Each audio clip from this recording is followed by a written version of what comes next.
রাহমাতুল্লাহি ওয়া বারাকাতুহু। সমরকন্দে আছি আমরা। এখন আমরা যে জায়গায় যাচ্ছি, রাসূল করিম সাল্লাল্লাহু আলাইহি ওয়াসাল্লামের আপন চাচা হযরত আব্বাস রাদিয়াল্লাহু তাআলা আনহু, তার একজন ছেলেকে আমরা সবাই কম বেশি চিনি, হযরত আব্দুল্লাহ ইবনে আব্বাস রাদিয়াল্লাহু তাআলা আনহু।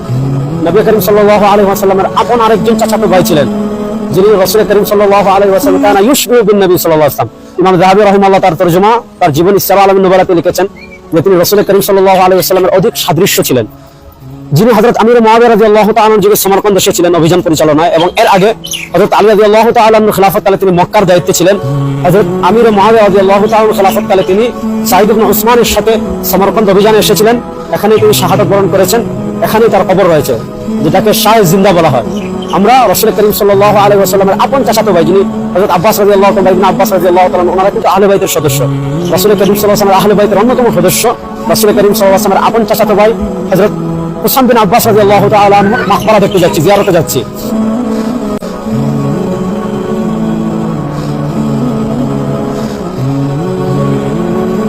আমরা হুসাইন বিন আব্বাস রাদিয়াল্লাহু তাআলা আনহুর মাকবারার পাশে চলে আসছি। এটাকে তারা বলে শায়ে জিন্দা, এটার কোনো নামকরণের কারণ আছে যেটা আমরা পরে বলবো। আমরা এখন ভিতরে যাব এবং মাকবারা জিয়ারত করব ইনশাআল্লাহ।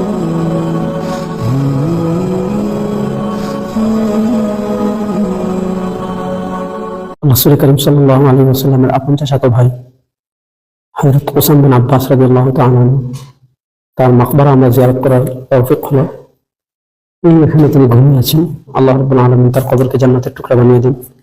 তিনি আহলে বাইতের অন্যতম সদস্য, নবী করিম সাল্লাল্লাহু আলাইহি ওয়াসাল্লামের চাচা আব্বাস রাদিয়াল্লাহু তাআলার ছেলে।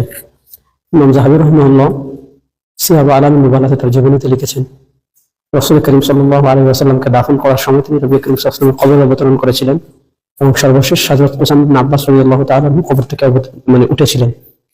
নবী করিম সাল্লাল্লাহু আলাইহি ওয়াসাল্লামের আহলে বাইতের এই গুরুত্বপূর্ণ সদস্য, যিনি আরবের অভিজাত ঘরের মানুষ, ইবনে আব্বাস রাদিয়াল্লাহু তাআলা আপন ছোট ভাই, কিন্তু হযরত মুআবিয়া রাদিয়াল্লাহু তাআলা খিলাফতকালে তিনি ইসলামের বিজয়ের মহান মিশন নিয়ে সিরিয়া থেকে সমরকন্দ এসেছিলেন, এবং এখানেই তিনি শাহাদাত বরণ করার পর বিশুদ্ধ মত অনুযায়ী এখানেই তাকে দাফন করা হয়েছে।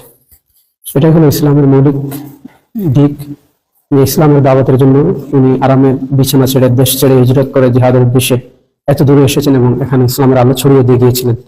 আজও পৃথিবীর প্রান্তর থেকে হাজার হাজার লক্ষ লক্ষ মানুষ তাকে তার কবর জিয়ারত করতেছে। ইসলামের যে মহান দাওয়াতের দায়িত্ব রাসূলুল্লাহ সাল্লাল্লাহু আলাইহি ওয়াসাল্লামের পরে আমাদের উপর এসেছে, আল্লাহ সেই দায়িত্ব আমাদের সবাইকে পালন করার তৌফিক দান করুন।